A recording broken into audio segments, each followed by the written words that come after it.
Assalamualaikum warahmatullahi wabarakatuh. Selamat pagi dan salam sejahtera untuk kita semua. Pada pertemuan hari ini, adapun kompetensi dasar yang harus dipahami adalah menentukan peluang kejadian.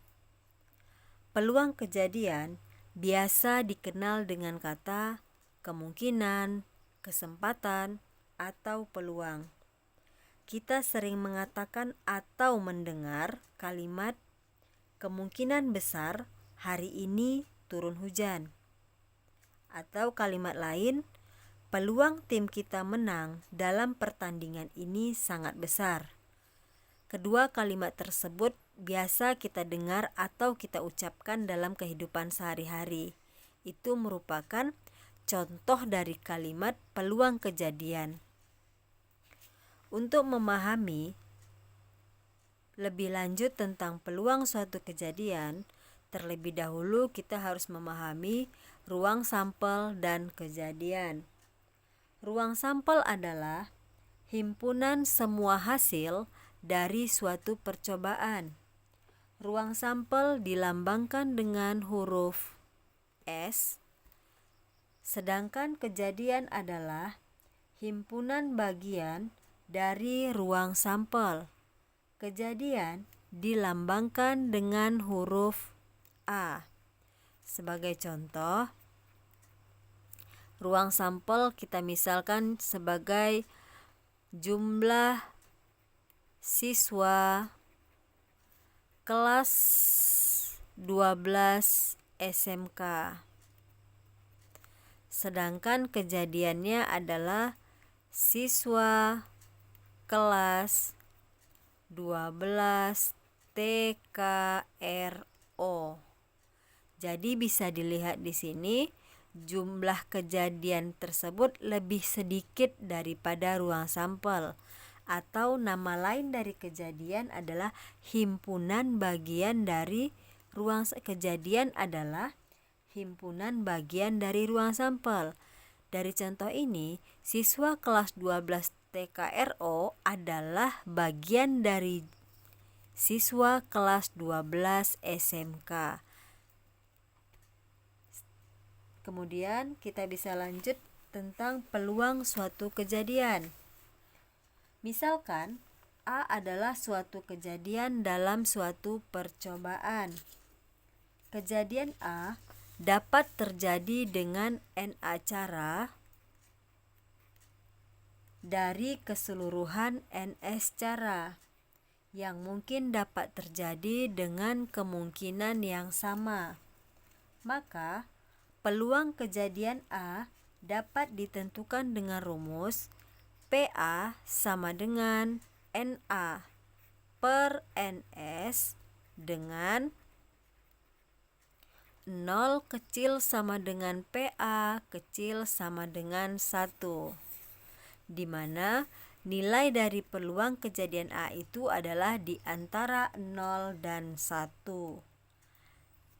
Peluang kejadian ini PA dimisalkan PA itu adalah peluang kejadian A, sedangkan NA banyaknya anggota A, NS adalah banyaknya anggota S.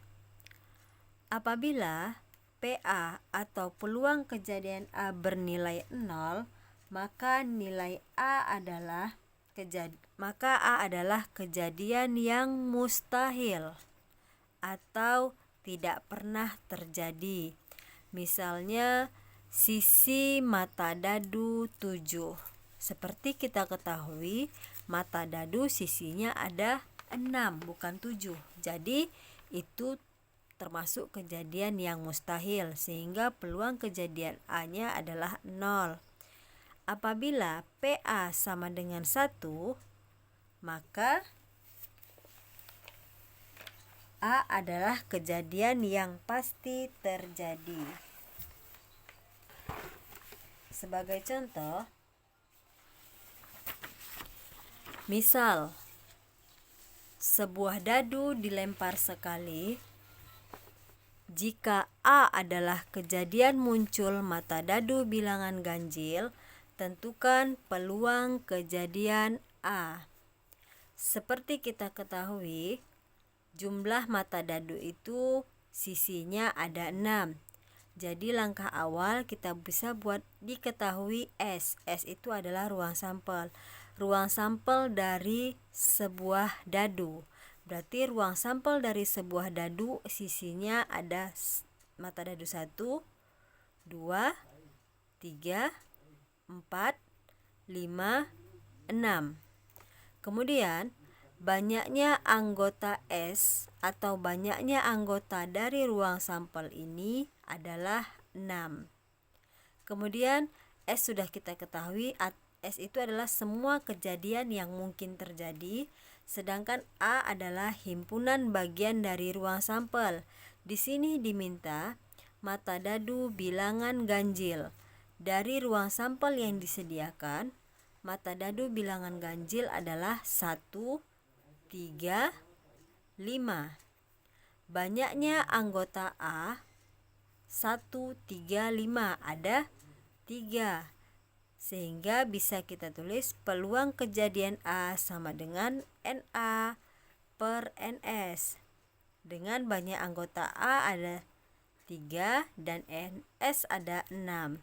3/6 bisa kita sederhanakan menjadi 1/2.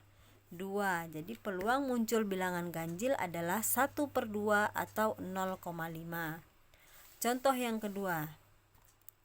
2 buah dadu dilempar sekali. Tentukan peluang munculnya mata dadu berjumlah 7. Di sini kita bisa tulis terlebih dahulu tabel dari mata dadu yang mungkin muncul. Mata dadu 1 sisinya ada 1, 2, 3, 4, 5, 6. Mata dadu kedua 1, 2, 3, 4, 5, 6.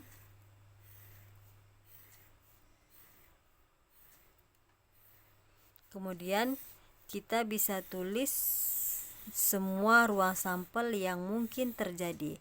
Berarti di sini bisa kalau 1 jadi 1,1 mungkin terjadi, 1, 2, 1, 3, 1, 4, 1, 5, 1, 6.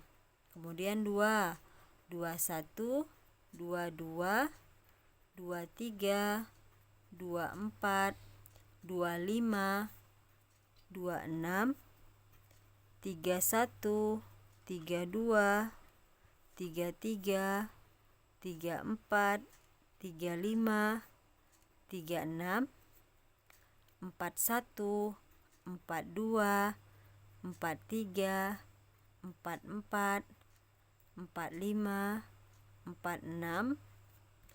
Kemudian 5, 1, 5, 2, 5, 3, 5, 4, 5, 5, 5, 6, 6, 1, 6, 2, 6, 3, 6, 4, 6, 5, 6, 6.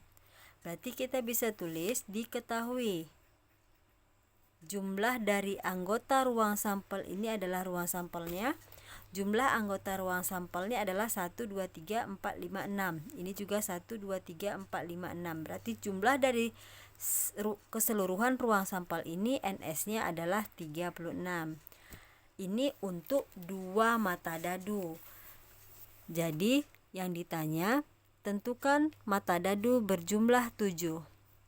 Berarti bisa kita tulis kejadiannya, lihat di tabel jumlah mata dadu 7. Berarti 6 tambah 1, 7, 5 tambah 2, 4 tambah 3, 3 tambah 4, 2 tambah 5, dan 1 tambah 6. Di sini bisa kita tulis 6, 1, 5, 2, 4, 3, 3, 4, 2, 5, dan 1, 6. Kemudian banyak anggota A-nya adalah 1, 2, 3, 4, 5, 5 dan 6. Berarti banyak anggota A, NA ada 6. Sehingga bisa kita tulis ke dalam rumus PA sama dengan NA per NS. NA-nya ada 6. NS-nya ada 36. Kalau disederhanakan jadi 1/6. Jadi bisa dipahami apabila sebuah dadu dilempar sekali, kalau satu buah dadu ruang sampelnya adalah 1, 2, 3, 4, 5, 6. Jumlah ruang sampel ada 6. Apabila dua buah dadu, ruang sampelnya ada 36. Seperti pada tabel berikut. Contoh yang ketiga. Nih, dua buah uang logam dilempar sekali. Tentukan peluang munculnya sisi yang sama.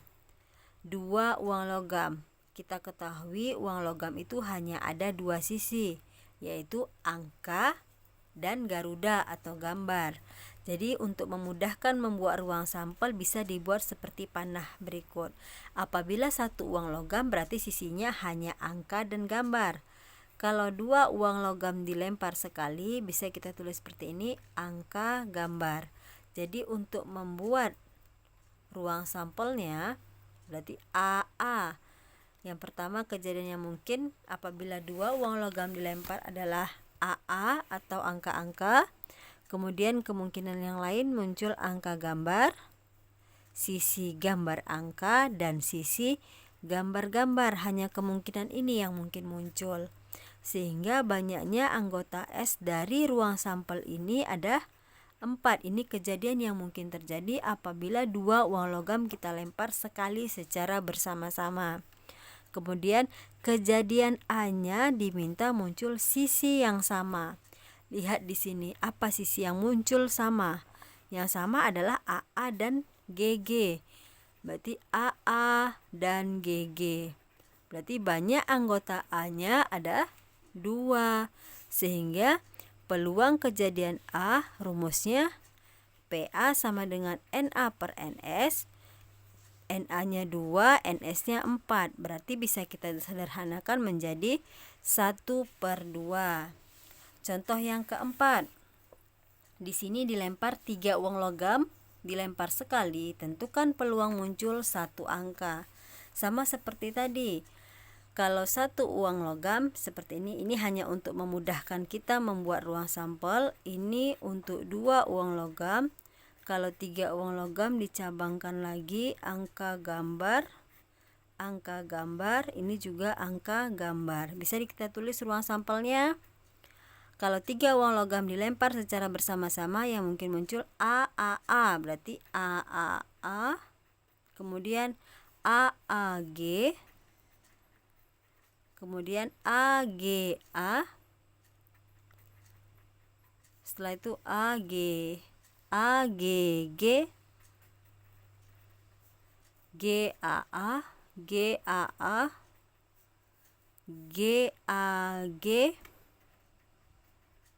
GGA, GGG. Kemudian banyak anggota S-nya adalah 1, 2, 3, 4, 5, 6, 7, 8. Berarti NS ada 8. Kejadian A yang diminta adalah muncul satu angka. Apabila 3 uang logam dilempar muncul satu angka, berarti sisi yang lainnya adalah muncul 2 gambar. Berarti kita lihat yang ada A-nya 1, berarti A-nya 1, G-nya 2. Berarti AGG, GAG, dan GGA. Tinggal kita tulis peluang kejadian A-nya. AGG, GAG, GGA. Ini muncul satu angka dan 2 gambar. Secara otomatis kalau satu angka berarti sisi yang lain 2 gambar karena 3 uang logam.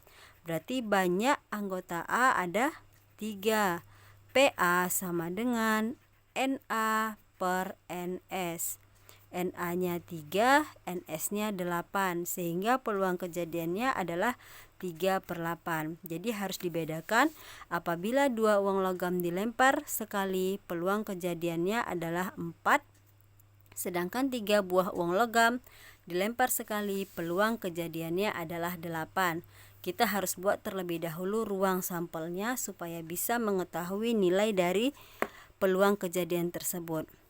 Sampai di sini kita bahas persoalan pada pertemuan kali ini.